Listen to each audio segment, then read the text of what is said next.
Siguiente después de José, next up after José, please welcome Benato to the microphone for his second part of his epic poem. Fuerte aplauso, por favor.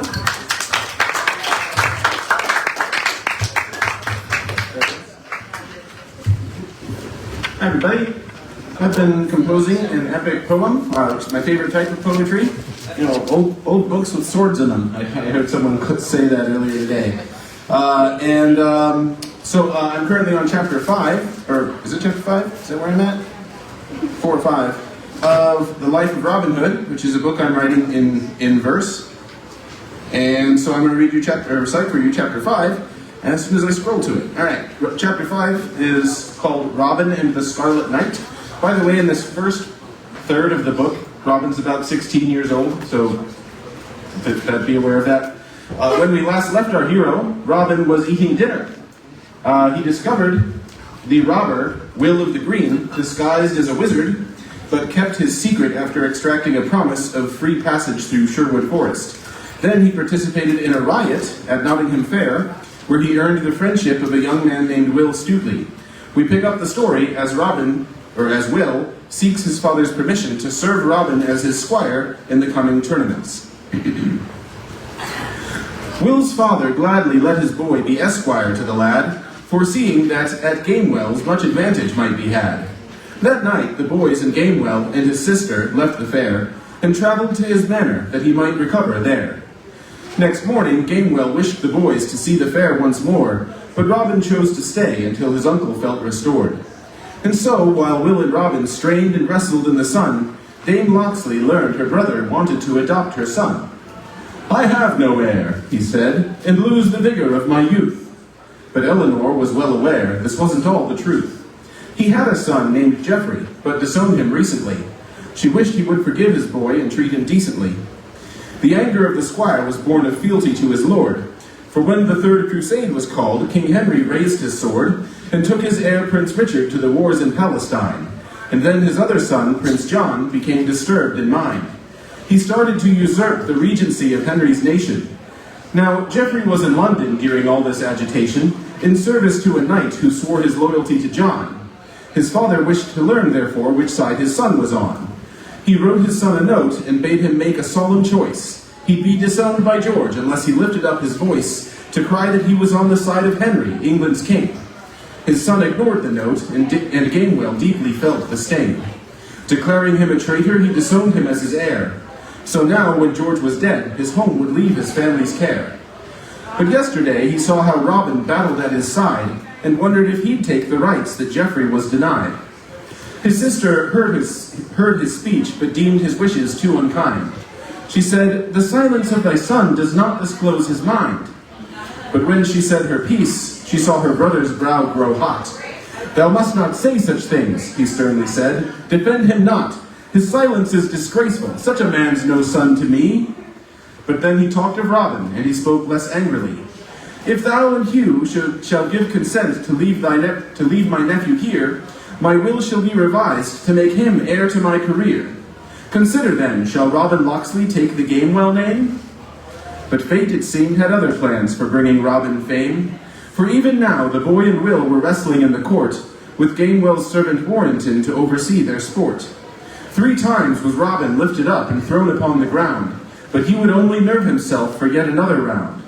The servant shouted, "Catch him, Robin! Now restrain his arms! Now throw him!" Sure enough, Will fell upon the ground unharmed. Then Robin, wearied, asked, Does Uncle George possess a bow?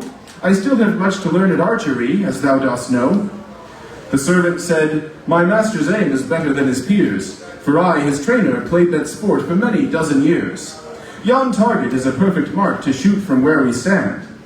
And Robin answered eagerly, "Then is his bow at hand? For mine is in my room."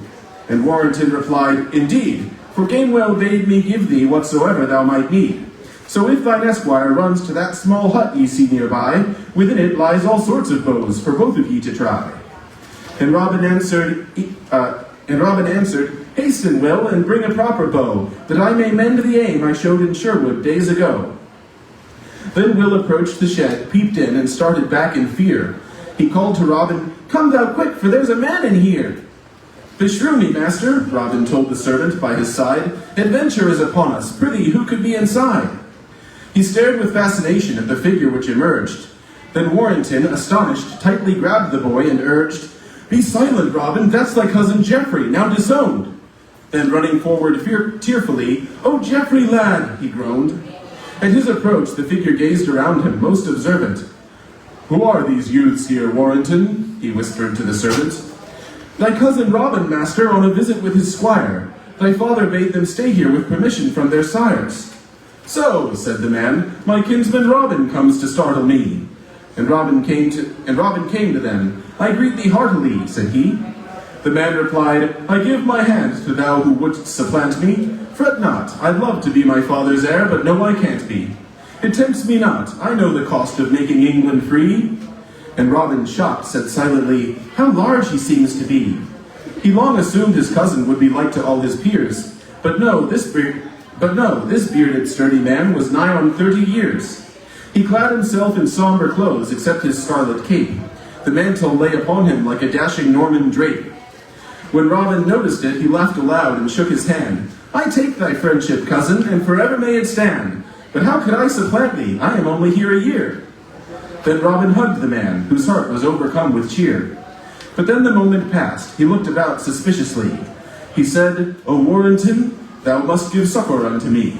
To win the joust tomorrow, I need armor and a horse. I'll go to Nottingham disguised, my visor down, of course. Then like a hungry wolf, I'll prowl the field unrecognized.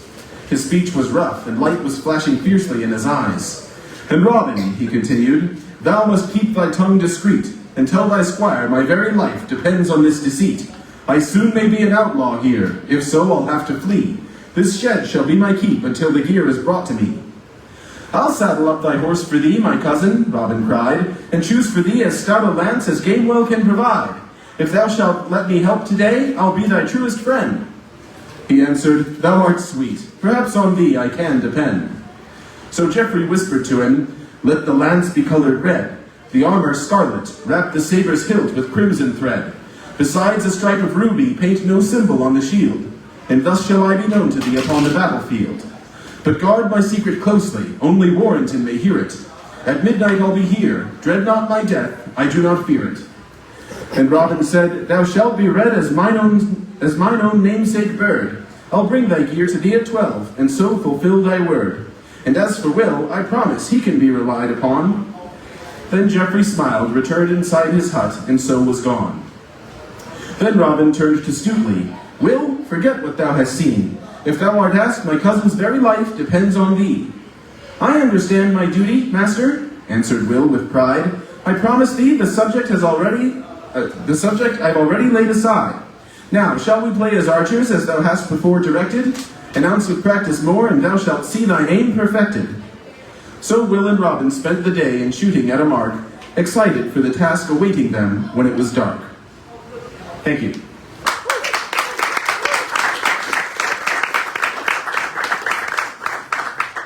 The next chapter is called The Midnight Adventure, and if you want to hear more about that, you can come next time, next Tuesday. I'll be here doing the next one. Also, I have a website now, which is venatoverba.com, so if anyone wants to see it, show it, you can go to my website, which is, so I'm not displaying properly. Here we go.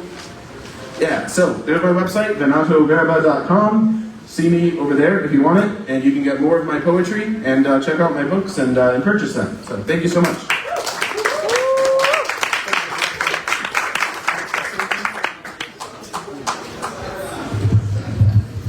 All right. Thank you so much, Venato. Next up on the list,